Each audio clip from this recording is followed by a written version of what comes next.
세례 요한의 제자들이 예수님께 와서 질문하기를 우리와 바리새인들은 금식을 하는데 왜 당신의 제자들은 금식을 하지 않습니까? 금식에 대한 질문을 했습니다. 당시의 유대 사회에서 바리새인들은 일주일에 2번씩 금식합니다. 누가복음 18장 12절에 보면은 한 바리새인이 기도하러 와서 일회에 2번이나 금식을 하나이다. 특별히 세례 요한의 제자들은 유대 강야의 공동체를 이루면서 그들은 철저히 금식합니다. 경건의 훈련이 그들은 금식이었습니다.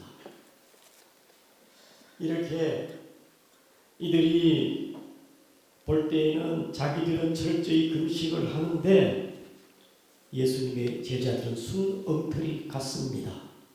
사이비 같아요.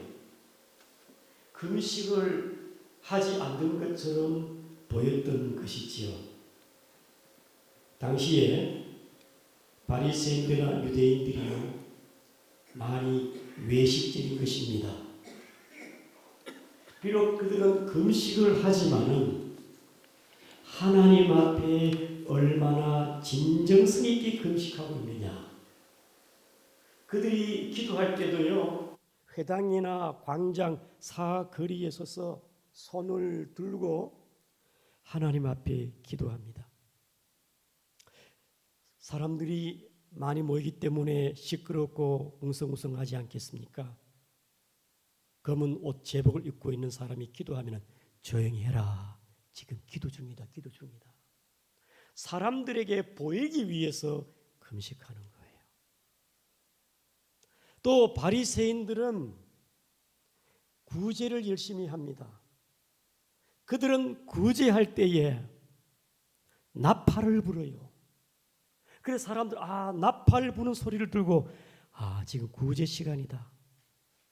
여기저기 사람들이 많이 모여들어요. 그 구제품을 받기 위해서. 그래서 참 좋은 일 한다. 선한 일 열심히 하시네. 사람들에게 칭찬을 받는 것입니다. 바리새인들 또한 세례 요한의 제자들이 그들이 금식을 하나 하나님 앞에서 금식하는데 자기가 금식하는 것으로 만족하면 되지 왜 예수님 앞에까지 와가지고 왜 당신들은 금식하지 않습니까? 여러분, 금식의 참된 목적이 어디에 있습니까?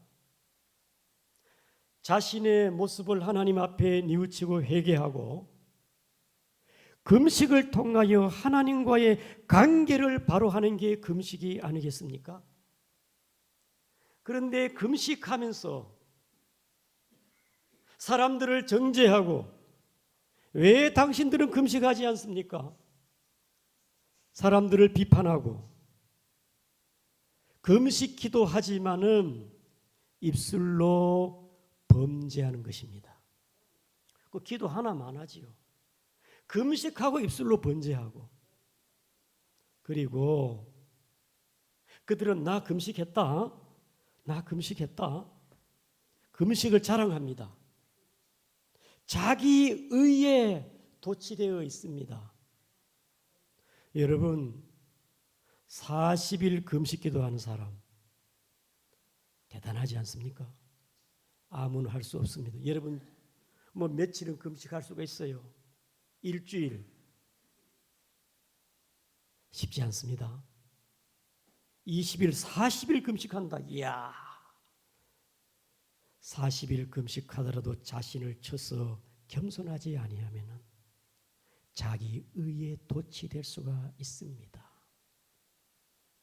특별히 이들이 금식할 때는요 얼굴이 슬픈 기색을 띠고 있고 머리 손질도 하지 않습니다. 왜? 보이기 위해서. 나 지금 금식 중이다. 금식 중이다. 금식을 자기 의로 내세우기 위해서는 그렇게 사람들에게 나타내기를 좋아합니다. 그들은 형식적으로 금식을 하나 그들의 금식은 외식된 것이고 껍데기고 그 금식에는 생명력이 없습니다. 금식의 모양은 있으나 금식의 능력이 없는 것입니다. 이러한 자들에게 예수님께서는 오늘 원래 본문의 내용이 14절부터 연결되어지는 것인데 예수님께서 우리 15절에 어떻게 말씀하는지 한번 읽어보시기를 바랍니다. 15절인데 시작. 예수께서 그들에게 이르시되 혼인집 손님들이 신랑과 함께 있을 동안에 슬퍼할 수 있느냐? 그러나 신랑이 빼앗길 날이 이르리니 그때는 금식할 것이니라. 금식을 철저히 하는 세례 요한의 제자들에게 야, 한번 이해해봐라. 혼인집에 누가 슬퍼하고 금식하느냐? 결혼식에는 기뻐하고 즐거워하는 것이 아니냐? 그러나 신랑이 빼앗을 때는 슬퍼하고 금식해야 되느니라. 여기서 혼인집 손님은 예수님의 제자들을 말씀하는 것이고 신랑 되시는 분은 예수님을 말씀하는 게 아니겠습니까? 이 금식을 하는 이 세례 요한의 제자들이 예수님은 기뻐하는데 예수님을 보고도 기쁨이 없어요. 즐거움이 없어요. 사랑하는 성도 여러분, 저와 여러분들은 복음은 기쁨의 좋은 소식이요 혼인집, 잔치집과 같은 것이니 예수님으로 말미암아 기뻐하고 즐거워하는 여러분 되기를 바랍니다. 예수님으로 말미암아 기쁨이 샘솟듯 넘쳐나고 평강 하나님의 나라가 여러분에게 이루어지기를 바랍니다. 예수님 때문에 행복하시기를 바랍니다. 신앙생활하면서 혹 우리가 몸에 배어있고 종교의식에 금식을 함으로 뭔가 하나님과 가까워지는 것 같고 의식에 젖어 있는 우리의 모습은 아닌지 교회에 나와서 여러분들이 기쁘고 즐겁고 여러분들의 삶이 행복이 넘치기를 바랍니다. 교회에 나도 기쁨도 없고 즐거움도 없고 마음이 답답하고 우울하다. 아직까지 예수 그리스도를 인격적으로 모시지 못해서 그렇습니다. 여러분의 마음에 참된 기쁨 회복되기를 축복합니다. 여러분의 가정에도 감사가 있고 화목이 있고 사랑이 있어 여러분의 가정이 혼인집 잔치집이 되기를 축복합니다. 우리 양구 중앙교회도 기쁨이 있고 즐거움이 있고 교제가 있고 포도주가 있고 행복한 우리 양구 중앙교회가 되기를 주님의 이름으로 축복합니다. 혼인집에 누가 금식합니까? 한번 생각해보라 그 말이겠지요. 그 다음에 예수님께서는 두 번째로 말씀합니다. 다 같이 우리 16절을 같이 읽겠습니다. 시작. 생배의 조각을 날곳에 붙이는 자가 없나니 이는 기운 것이 그것을 당기어 헤어짐이 더하게 됨이요. 예수님께서 두 번째는 생배 조각입니다. 생배 조각은 천년 원단 옥감을 말합니다. 옥감 조각, 천 조각을 낡은 옷에 붙이는 자가 있느냐 그 말이지요. 저는 어렸을 때에 형이 입던 옷을 또 이어서 받아 입기도 했습니다. 여러분 옷이라는 것은 계속 있다 보면은 소매도 떨어지고 따라서 떨어지고 그 다음에 무릎도 찢어지고 따라서 또 헤어지기도 합니다. 어느 정도 옷이 조금 덜 낡았을 때는 기부면은 붙어 있습니다. 그런데 아주 낡은 옷은 기불 수가 없어요. 기부도 쉽게 헤어집니다. 떨어지는 거예요. 예수님의 말씀의 의미가 뭐겠습니까? 낡은 옷. 낡은 옷이라는 것은 우리 그리스도인들은 새 옷이겠지요. 흰 옷, 세마포, 그리스도의 옷. 우리는 생배 조각, 새 옷, 그리스도의 옷, 낡은 옷이 아닙니다. 생배 조각을 낡은 옷에 붙였다 이건 무슨 말입니까? 낡은 옷은 자기 의로 가득 차고 아집으로 교만한 사람에게는요, 그 어떤 선한 것도 조화와 일치가 되지를 않습니다. 웬만하면은 이해할 수가 있고 너그럽게 넘어갈 수 있는 일인데 관용을 베풀지를 못해요. 용납하고 용서하면 되는데 마음이 자기 아집과 의로 가득 찬 사람은 생배의 조각 주님의 사랑으로 이해하고 용서하면 되는데 그렇지를 못해요.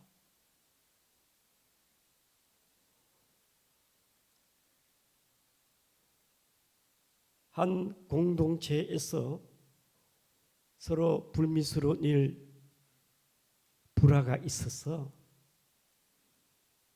가서 대화를 나누고 솔직하게 마음을 서로 이제 나누었습니다. 그런데 잘 받아들이지를 않아요. 더 상처를 받게 되어지고 자기만 그런 것이 아니라 공동체가 누더기처럼 더 찢어지고 모양새 꼴이 말이 아니에요. 사랑하는 성도 여러분, 새 옷은 떨어지면 기부면은 붙어 있어요. 우리가 완전하지는 못하지만 그리스도의 사랑과 마음으로 여러분들을 서로 이해하고 용서하고 사랑하고 아름다운 조화를 이루기를 주의 이름으로 축복합니다. 그 다음에 마지막으로 우리 17절 말씀을 같이 읽겠습니다. 시작. 새 포도주를 너희 가죽 부대에 넣지 아니하나니 그렇게 하면 부대가 터져 포도주도 쏟아지고 부대도 버리게 됨이라. 새 포도주는 새 부대에 넣어야 둘이 다 보존되느니라. 따라합니다. 새 포도주는 새 부대에, 새 포도주는 새 부대입니다. 여러분, 포도주 가죽 부대는요, 양이나 염소의 가죽으로 만든 거예요. 처음에 그 새 가죽 부대는요, 아주 신축성이 있고 탄력성이 있습니다. 그리고 내구성이 있어요. 아주 질기고 단단해요. 잘 터지지 않습니다. 그런데 낡은 가죽 부대는 시간이 갈수록 굳어버려요. 따라 그리고 찢어져요. 새 포도주를 낡은 가죽 부대에 넣게 되어지면은 그 포도주가 발효가 돼가지고요, 가스가 차고 낡은 가죽 부대는 터질 수밖에 없어요. 그래 되어지면요, 포도주도 버리게 되어지고 그 다음에 부대도 찢어져 쓰지 못하게 되어지고.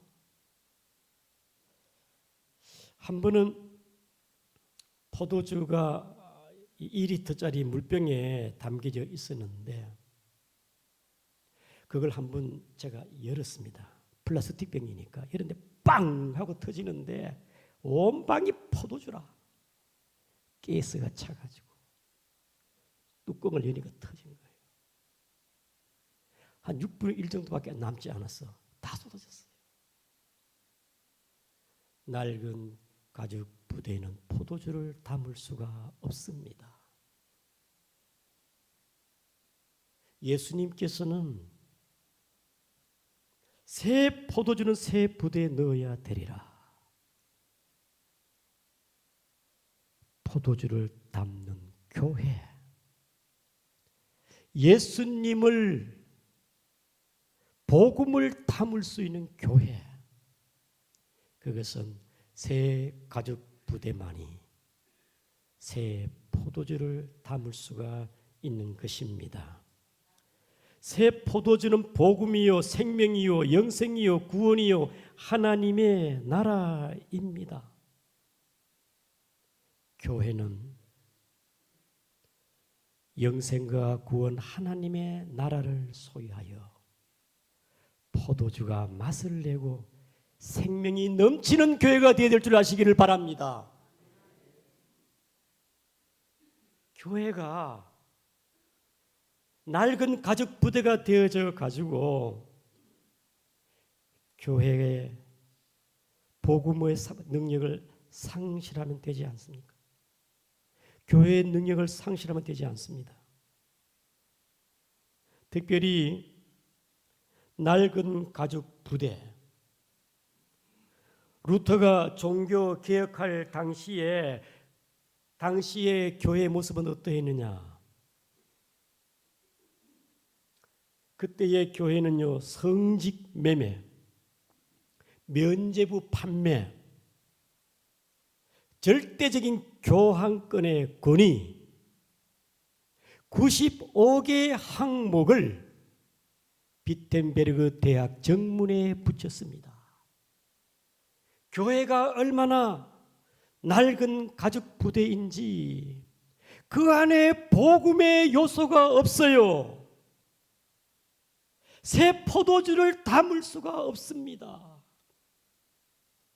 그래서 루터가 종교개혁, 말씀으로 돌아가자, 오직 예수로 돌아가자, 성경으로 돌아가자, 하나님의 은혜로 돌아가자, 하나님께 영광으로 돌아가자. 한국교회도 선교사가 들어온 이후에 130년이 지난 가운데 한국교회의 모습은 어떠합니까? 낡은 가죽 부대처럼 변색되어지고 낡아지고 포도주를 담을 수 없는 그러한 모습은 아닌지, 낡은 가죽 부대에 새 포도주가 들어가면 터지게 마련입니다. 낡은 부대가 터지고 찢어져 가지고 교회가 나뉘어지고 고소를 하고 뉴스거리가 되고 사람들의 비방거리가 되어져서 어떻게 복음이 전해지겠습니까? 하나님께 영광을 가리우는 것이 아니겠습니까? 그래서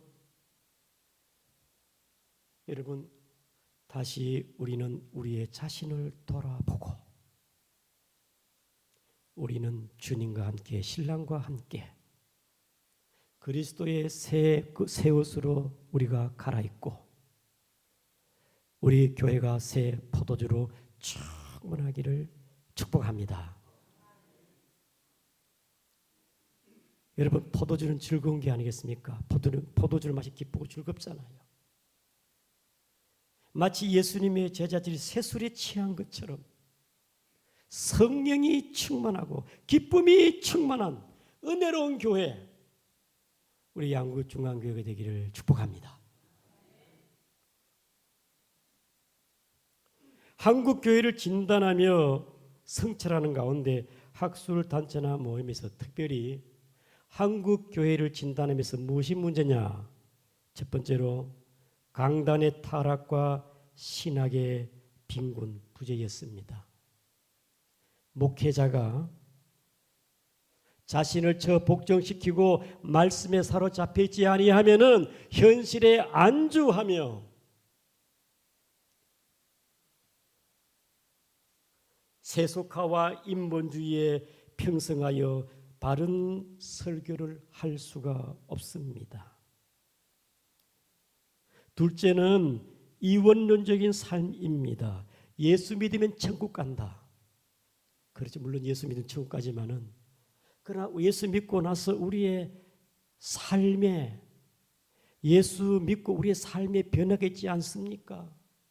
우리가 은혜를 받게 되어지 우리의 먼저 마음의 변화가 일어납니다. 마음의 변화는 삶의 변화가 동반이 되어지는 겁니다. 열매로 나무를 알듯이 이원론적인 삶이 오늘 한국교회의 현실이 아닌가. 저와 여러분이 내가 구원받은 자녀로서 내 삶이 전인적인 구원이 되기를 축복합니다. 전인적인 구원이 되어야 안 되겠습니까? 세 번째는 기복주의입니다. 예수 믿으면 복 받는다. 물론 예수 믿으면 영혼이 잘 되고 범사가 하나님 은혜 가운데로 평안하고 잘 되기도 합니다. 그러나 그것이 성공과 출세의 방편이 아닙니다. 기복주의는 아닙니다. 기복주의 신앙으로 한국교회가 낡은 가족부대는 아닌지, 마지막으로 교회 안에 자리 잡은 직분입니다. 담임 목사는 회장 같고, 장로는 이사 같고, 부목사는 가장 같고, 교회의 직분이 감투의식은 아닌지, 낡은 가족부대가 되지 않고 유연성이 있고 수용성이 있고 내구성이 강한 새 부대가 되될 줄을 믿습니다. 세상을 향하여 누구든지 주님 앞에 들어올 수 있도록 개방적이고 수용적인 교회, 진리의 세상이 변해도 진리의 꿋꿋이 이겨나가는 교회, 그런 교회가 되어야 되지 않겠습니까? 숭실대 김희근 교수는 한국교회는 성장주의에 빠져 바른 신학 위에 양육이 부족하다고 했습니다. 바른 신앙, 바른 신학 위에 양육의 부재이다. 통계청 자료에 따르게 되어지면은 개신교에서 교회를 이탈하고 교회를 빠져나간 사람들의 55%가 뭐냐?